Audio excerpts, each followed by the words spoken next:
सोमवार की चमत्कारिक कथा जिसको सुनने मात्र से हर मनोकामना होगी पूरी। इस कथा के बिना सोमवार व्रत भी माना जाता है अधूरा। यह अत्यंत महान चमत्कारी और प्राचीन कथा है जिसका श्रवण करने मात्र से ही हर प्राणी पापों से मुक्त हो जाता है। सोमवार के दिन इस कथा को अवश्य ही सुनना चाहिए। इस कथा में माता पार्वती और भगवान शिव की कृपा का चमत्कारिक प्रसंग बताया गया है। जो भी मनुष्य सोमवार का व्रत करके इस कथा को सुनेगा उसका व्रत अवश्य ही सफल होगा। साथ ही भगवान शिव और माता पार्वती की कृपा भी उसे जरूर प्राप्त होगी। लेकिन दोस्तों, आपको एक बात बता दूं कि इस कथा को पूरा सुनना चाहिए। इसे कभी आधा अधूरा नहीं छोड़ना चाहिए। ऐसा करने से माता पार्वती और भगवान शिव दोनों का अपमान माना जाता है।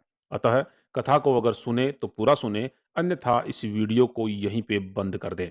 तो चलिए, जो इस चमत्कारिक कथा को सुनना चाहते हैं उनके लिए बिना विलंब किए इस कथा को शुरू करते हैं। श्री गणेशाय नमः। दोस्तों, एक समय की बात है, दूर किसी नगर में एक साहूकार रहता था।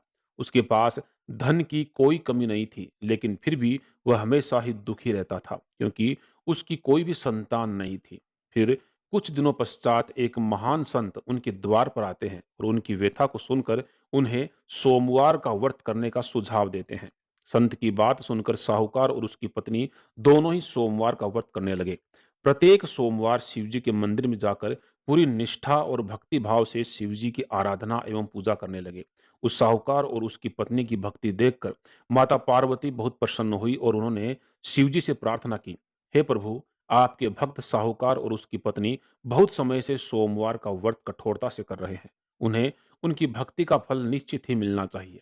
तब भगवान शिव कहते हैं, हे महामाया, इस संसार के प्रत्येक प्राणी को उसके पिछले जन्म के कर्मों का फल निश्चित ही भुगतना पड़ता है। वह पिछले जन्म में जो भी पाप करता है उसका फल उसे अगले जन्म में अवश्य ही मिलता है। ये साहूकार भी अपने पिछले जन्म के कर्मों का फल भोग रहा है। यही उसकी नियति है। फिर माता पार्वती ने कहा, हे प्रभु, इस संसार में आपके लिए कोई भी कार्य असंभव नहीं है। आप महाकाल हैं।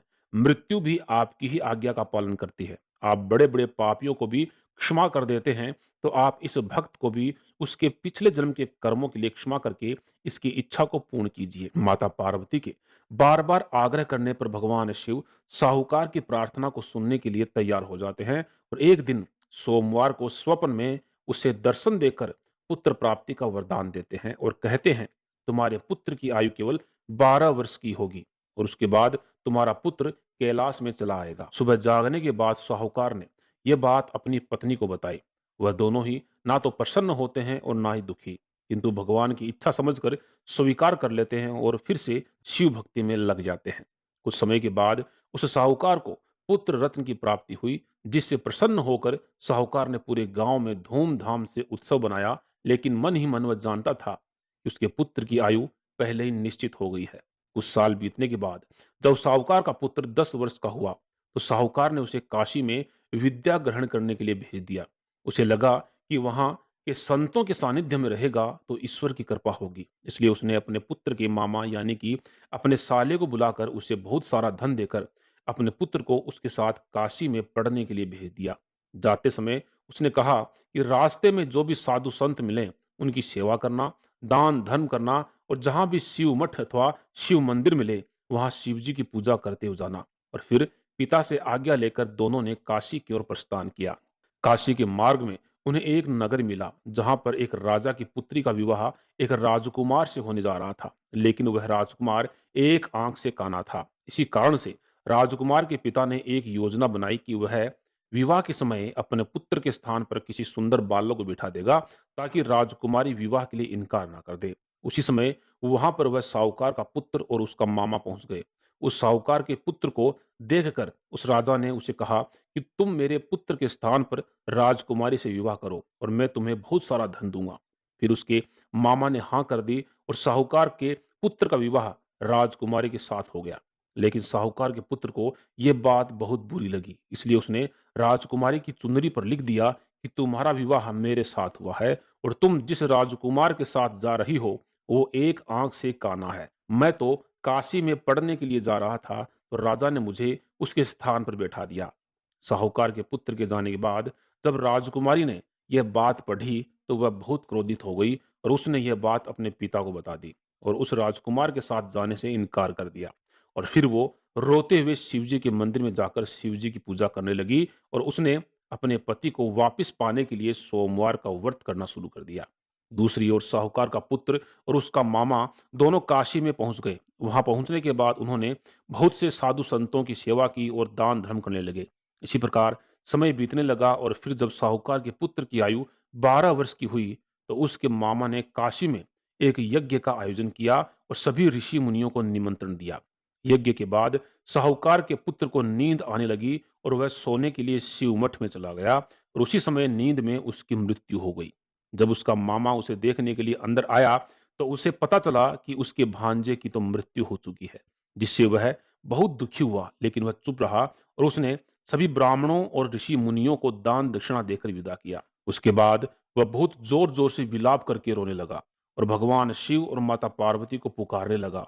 उसी समय माता पार्वती और भगवान शिव आकाश मार्ग से गुजर रहे थे। तो माता पार्वती ने उसका विलाप सुना तो उन्हें दया आ गई। उन्होंने भगवान शिव से उसके दुख दूर करने के लिए कहा। तो शिव जी कहने लगे, देवी, यह उसी साहूकार का पुत्र है जिसकी आयु केवल 12 वर्ष की निर्धारित की गई थी।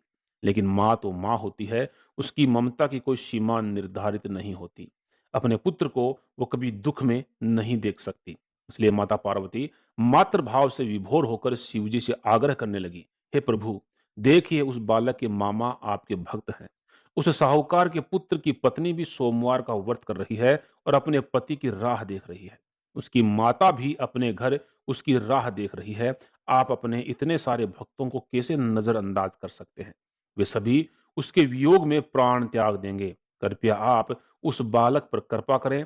माता पार्वती के आग्रह पर शिवजी ने उस बालक को फिर से जीवित कर दिया और उसे लंबी आयु प्रदान की और बालक फिर से जी उठा और महादेव को धन्यवाद करने लगा। फिर काशी में शिक्षा प्राप्त करके बालक अपने नगर की ओर लौटने लगा। रास्ते में वह उस नगर भी पहुंचा जहां पर वो राजकुमारी उसकी प्रतीक्षा कर रही थी। फिर राजा को जब इस चमत्कार का पता चला तो उसने अपनी पुत्री का विवाह फिर से उस साहूकार के पुत्र के साथ कर दिया और बहुत सारा धन देकर उसको विदा किया। इधर साहूकार और उसकी पत्नी भूखे प्यासे रहकर अपने पुत्र की राह देख रहे थे। उन्होंने यह प्रण कर रखा था कि यदि उन्हें उनके पुत्र की मृत्यु का समाचार मिलता है तो वे भी उसी क्षण प्राण त्याग देंगे। लेकिन महादेव की अनुकंपा से उन्हें पुत्र के जीवित होने का समाचार प्राप्त हुआ और वे अति प्रसन्न हुए और घर पर पुत्र और बहू के आने पर उन्होंने उनका भव्य स्वागत किया और महादेव के मंदिर में जाकर पूजा अर्चना की। फिर एक दिन साहूकार को स्वप्न में आकर महादेव ने कहा, हे श्रेष्ठी, मैं तुम्हारे सोमवार के व्रत करने से प्रसन्न होकर तुम्हारे पुत्र को पुनः जीवन दान दिया है। अब जो भी सोमवार का व्रत करके तुम्हारी इस कथा को सुनेगा उसकी हर मनोकामना मैं स्वयं पूर्ण करूंगा और उसे मृत्यु का भय भी नहीं रहेगा।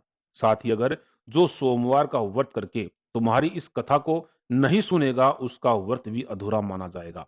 तो दोस्तों, इस प्रकार से जो भी व्यक्ति सोमवार का व्रत रखकर इस कथा का श्रवण करता है, शिव जी उसकी इच्छा को निश्चित ही पूर्ण करते हैं। आपको ये जानकारी कैसी लगी? कमेंट बॉक्स में जरूर बताएं और अपने मित्र परिवार के साथ इस कथा को शेयर करें। साथ ही कमेंट बॉक्स में हर हर महादेव जरूर लिखें। धन्यवाद। श्री शिवाय नमस्तुभ्यम।